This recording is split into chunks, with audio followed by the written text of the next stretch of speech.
Hi, everyone. This is Susan with Career Services at the University of Montana Western.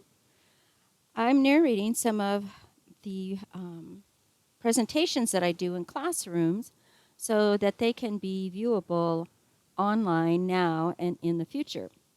The first part that we're going to talk about is grad school options, and that's just one path after graduation. So I'm going to get started. So, yeah, what to do after graduation.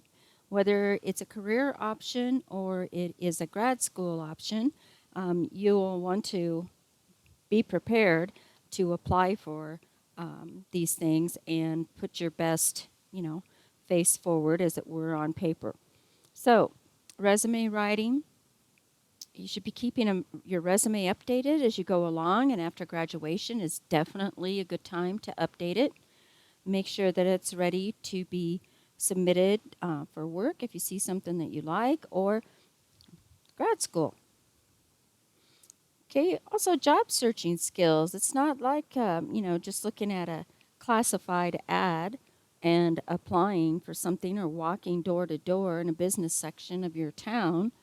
Most applications are submitted online nowadays. And networking is a very important part of job searching too. But all people should be familiar with their state's Department of Labor and Employment website. In Montana, it's montanaworks.gov. Every state has one of these, so no matter where you locate to, you will be able to go on a state website and look for jobs that are posted within the state. Teachers and artists may be interested in putting together a portfolio that they can share online with a potential employer or grad school or a school district, because this just shows a little bit of your work as an undergrad and what makes you qualified for the positions that you're looking for. We'll talk a little bit about that too. Interviewing tips, there's a lot of things that are said about interviewing, but the truth is it really comes down to being, knowledgeable about who you are and what it is that is important to say to someone, and then being comfortable in how you say that. So it's not, just a walk in and everything, just happens kind of moment. It that you do need to do some planning for it, but even with careful planning, you can appear to show confidence in who you are and what you know and what you can do for a company or for a professor at grad school.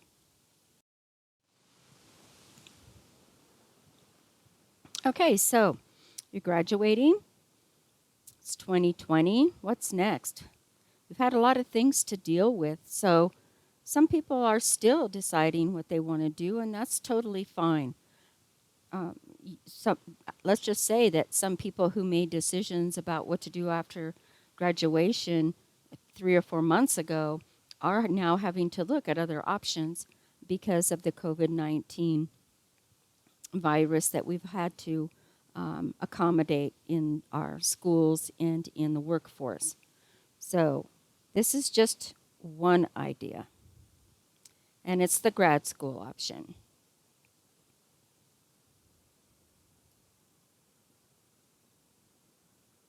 So, one question that you might have asked yourself last year, the year before, was grad school a necessity for your career goals? And maybe it wasn't. But now that we've gone through this change, in our society and throughout the world, maybe you might want to reconsider that. This may give you a better advantage over other people with the same skills that you have coming out of a post-secondary school for your college. Um, some graduate schools are, it's required to be able to get the education that you need as you start to apply for work, or as you try to work towards a professional career. So, do you have the academic qualities to succeed in grad school? And that is a consideration as well. Not only is there a minimum GPA to qualify to apply to grad school, but it is a requirement in many, many schools that you maintain a B or better in and throughout your grad school career, whether it's 2 years or 4 years. Then the next question is, are you prepared to be in school for the next 2 to 7 years? Depending on what your chosen field of study is, it can be up to 7 years long. Most degree options are going to be a 2-year program, such as a master's degree, or a PhD program or 4 years, but there's also specialties after a PhD program. So for medical school, it could be, let's just say cardiac specialty after achieving an MD.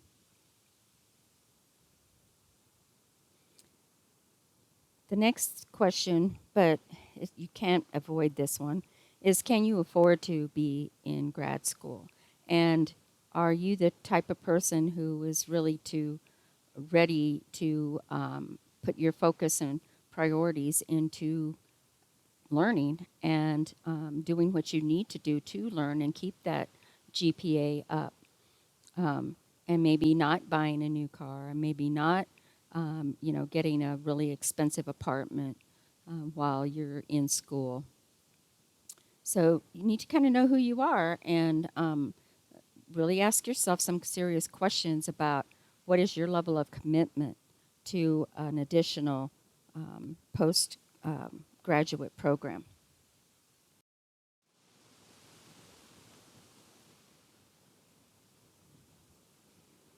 Here's just some examples of the different degrees that are available at both a master's level and a doctoral level.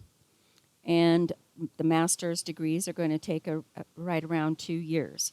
And doctoral degrees, like I said, could take 4 years or more to achieve. So the closer you can determine what you want to achieve while you're in grad school, the the less time you're going to spend just kind of experiencing these different options and really just dedicating yourself towards one that you can focus on and make the best of your time with. So, selecting a grad school. I'm going to be putting up some interviews of 2020's seniors and those that are graduating this year in May from the University of Montana Western. You're going to hear some really amazing interviews from some amazing people who are and have known they're going to be going to grad school since December of last year. These students started early, and they've got some great ideas for how and where you should start looking at grad school. There is a process that's involved in it. Again, you don't want to be wasting a lot of time. You want to have a plan and, kind of stick with that if you can, because otherwise you may be missing a deadline on an application process. So, yeah, you're going to want to start researching schools online and you compare them. You want to compare their tuition costs, an in-state or out-of-state, public or private school. Of course, an in-state school and a public school are going to have a smaller tuition costs than out-of-state and private schools. What are the admissions requirements, and do you have that? If they're asking for an SAT score as well as an undergraduate GPA of 3.5, something like that, let's just, check that out now. There's no need to getting your hopes up on hoping that you get admitted to a school that you don't even qualify for. So be sure you know what that is. And then what is the chances of your getting accepted? This is can be part of several different factors. One factor that I think is really important is that what was your focus in undergraduate? And let's say you got a BS and you focused on fisheries, for instance, or riparian areas or something to do with fish wildlife. Okay, so that's all great, but then, where can you better that learning? Where can you get a more specialized view of that learning than what is available to an undergrad student, no matter where they go? So try and look for a school that's going to match what your goals are and what kind of experience and knowledge you already have, because they're going to be more willing to talk to you if they know you have some idea of what you're talking about, of what they're talking about, and they're kind of just looking to see if it's a good match. Okay, so then look at the available programs and the class schedules. When do they start? Not all graduate schools are the same. Not all of them are administered the same. Some are administered through departments. Some are administered through a graduate school itself. It usually depends on the size of the school, on how that looks. But again, check all of these things out and see when are they starting. Maybe they're starting in January. Maybe they have a cohort system. So be sure you're aware of all of this stuff. All right, so the application process. Yep, we're saying start a year and a half before you plan to attend. And a lot of that is gathering all the information that we just talked about in the previous slide. And that includes, programs, costs, requirements, academic requirements, that kind of thing. The process can be costly. Just be aware of that. So you might want to start saving for those admission fees. And each school is different. A public school is probably going to have less fees involved. But if every grad school hopeful took the GRE, regardless if they end up in a public school or a private school, the GRE can cost around $250. But law school standardized testing is going to be more than that, as is the MSAT or the medical school standardized tests. So start saving for that and be aware of that. Be sure you are familiar with the steps and the documents you're going to need. Ask Western early for a transcript, and then as soon as you they have all the grades posted and graduates have graduated and your bill's been cleared with business office, then they will start processing those requests for transcripts. But be sure you know how that's done. Start writing a personal statement. Start thinking about your life and your academic career from high school forward, and that might be when you decided you wanted to be whatever that is, or to do whatever that is. Schools are very interested in knowing why someone would choose a particular field to work in. Be sure you're asking the professors from the school that you're graduating from, in this case, Montana Western, for some letters of recommendation, and ask them now while they are still very, very familiar with you. And they can write a good recommendation letter based on your academic achievements.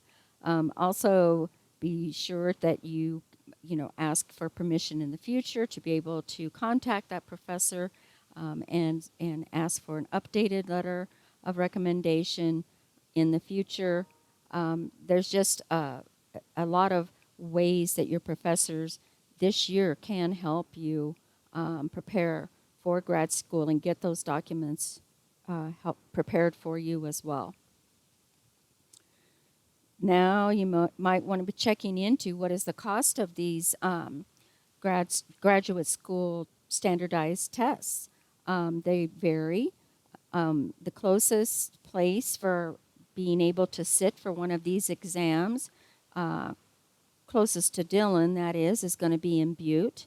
But Bozeman has a big testing center as well. You do have to schedule that time in advance. Mainly, though, you have to study for a while in advance. It's going to be on a general knowledge of, of several different topics. And so, let's say you just finished a chem class. Well, you're going to have a few questions about that maybe on a medical school test, but there's going to be a lot more questions about biology and cellular structure and things like that as well. So you've got to sharpen those that knowledge and those skills. Again, you need to know what your grade point average is. Get ready to ask for those transcripts. Research completed or specific course experience if you're still working with a professor over this summer. You want to try and wrap that up so that you can provide a report, a summary of your research to the school you're applying for. Also, any extracurricular activities that you completed while you were a student. Doesn't have to be sports.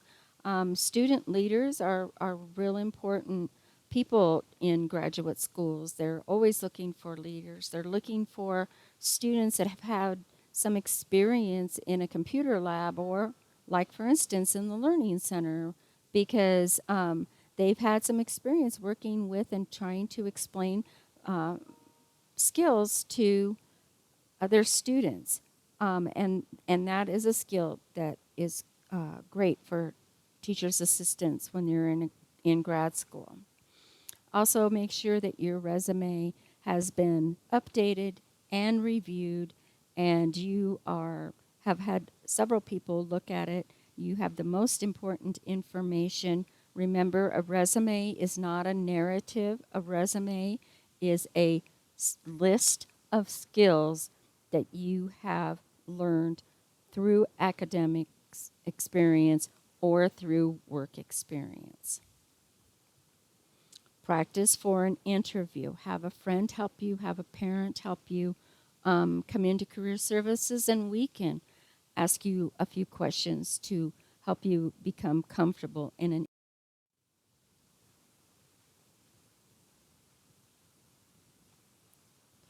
Okay, I had an interruption there, so I just want to make sure I didn't miss anything. In talking about a personal statement, sometimes they will call this an essay. Same thing. You want to think about really what is the information they want to know. So they may tell you specifically answer these questions. They may want to know a general kind of how did you get to this moment idea or information from you. And so you want to address those prompts that they give you very carefully and be sure that you're adding relevant information to your personal statement. This is going to be similar to a cover letter for a job interview, and really this is a narrative. And so with that narrative, you're going to narrate information about you, your life, your ambitions, and your academic goals. So a good, helpful place to look. So here it says here examples of successful, what is that? Successful statements. And that's on the OWL site. So this is great to look at. But again, be sure you're following the directions from the graduate school. So usually it's 1 or 2 pages. They want to know your specific goals for graduate study. So specific meaning something beyond a medical degree. Medical degree that will allow you to what? Okay, that kind of thing. Go back to your rural hometown and serve the community that you grew up in. Um, Allow you to enroll with Doctors Without Borders, or allow you to enroll with the Peace Corps and go overseas helping countries that just do not have good medical care. So be specific about that. Also, academic preparedness. They do want to know, how committed you are to the your academic goals and what that is going to be for 2 to 5, 6 years. Um, it is a long time. Um, think about how you would explain the kind of learner you are, how you are set goals and accomplish them. So also in that, you may need to mention the goals you have after you obtain your graduate degree. Also, in looking at those questions, you could ask other people too, what does this mean to you? And just kind of get an idea. And ultimately, you will find your voice as we should in all of our writing and be able to explain that to a person so that they're able to really get a good idea of who you are. Letters of recommendation, be sure you've talked to the professors that know you best at Western and ask them for those recommendations. Ask them if they will um, look over your statement and your resume. This will also help them write a letter of recommendation. Make sure you ask them in plenty of time before you need to submit that application packet. And also just know that most letters will be confidential. They may submit their recommendation directly to the grad school, or in the case of work, they will submit that directly to an employer. But if you have asked them, can I get in touch with you in the future if I need to update my recommendation letter? If you ask them that now, they will remember who you are, and I'm sure would be willing to do that with no problem. All right. So prepare for and take the required exams. So the GRE book, I mean, these are just pictures, but seriously, that's about 2 inches thick. It's fairly good size. It's bigger than an 8.5 by 11, I would say. And you really do need to study that for some time. You can't expect that from any college you may have attended that they have given you all of the information that you would need to be able to successfully pass a graduate uh, degree standardized test without studying. That just doesn't happen. First of all, we need to remind ourselves of what we have learned, and that's why it's always good to spend time reviewing what you've learned, especially in the first semester of your senior year. Usually that's before grad school applications are due.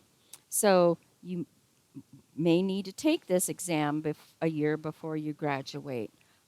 It may be that you need to have those scores returned to you after you've taken the exam so that you can submit those scores along with your grad school application.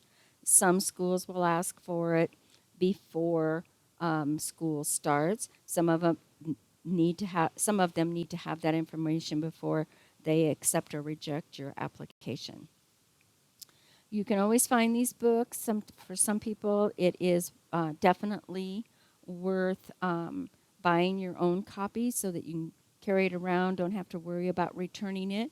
We do have some study guides in the Learning Center, but those need to stay in the Learning Center. And the library also has these manuals for a checkout for 3 weeks.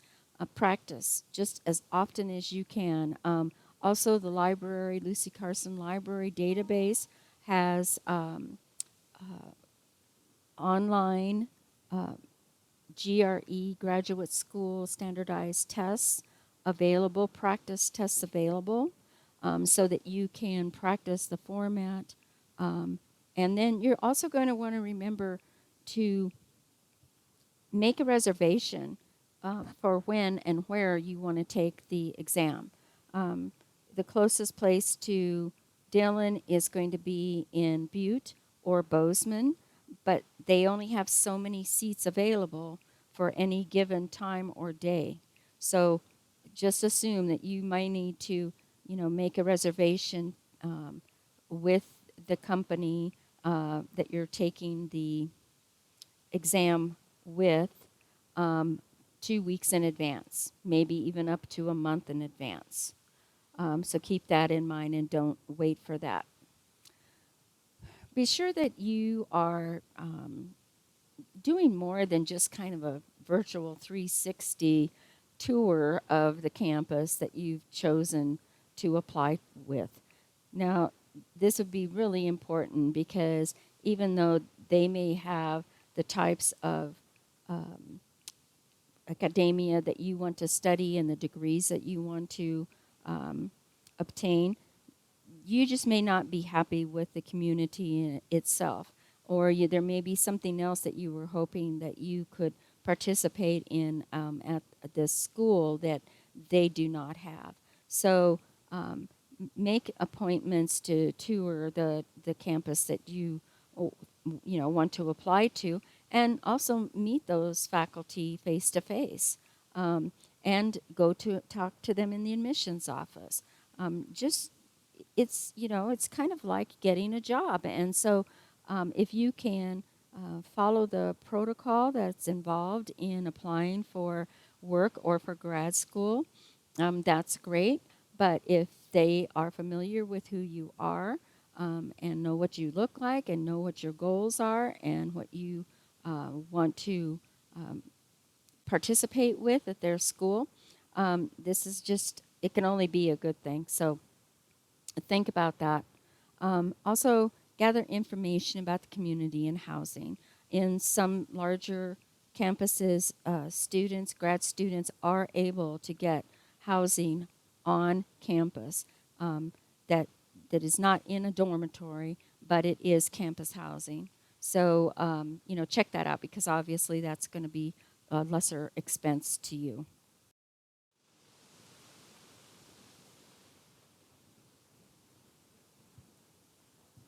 Okay, so let's talk about funding for grad school. There's several different ways of looking at this. One would be the value of your return for the degree that you would be obtaining, but there's other things too. So there is grant money, there is federal financial aid. You could look at scholarships and fellowships, see if any of those are going to help you get into the program that you want to study in. Also, most grad students are able to get a graduate assistantship. So it's either going to be in the form of a research assistant or in the form of a teaching assistant. And this, again, is going to depend on what you want to happen in your future career. If you plan on doing research, if you plan on writing papers, if you plan on advancing the field that you are going to be a specialist in, you might want to consider research assistantship. And if you plan on teaching at the university level at some point in your career, you might want to look into a teaching assistantship. Both of these uh, assistantships will allow you to gain some skills that will help you in the uh, practicing your career in a research institution or in a teaching institution. Also, as I mentioned, there is the federal financial aid loans, but be sure you're completing your FAFSA and turning that in. Um, all those rules still apply. When you do go to grad school, one thing that you should know is that you will not have to start paying on your undergrad student loans if you have them for at least 6 months. And then you could still ask for different uh, remedies, I guess, at the end of your school career. But as long as you are attending school, you will not be asked to pay back student loans at the same time.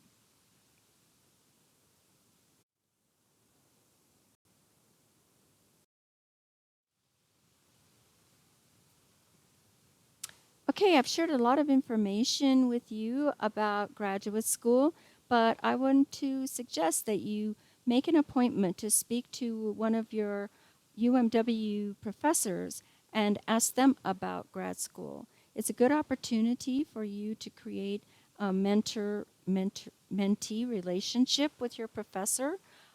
Most people are going to be excited to talk about their grad school experience because it's usually a happy time where you can really dive into the skills and knowledge of the field you have chosen to be in.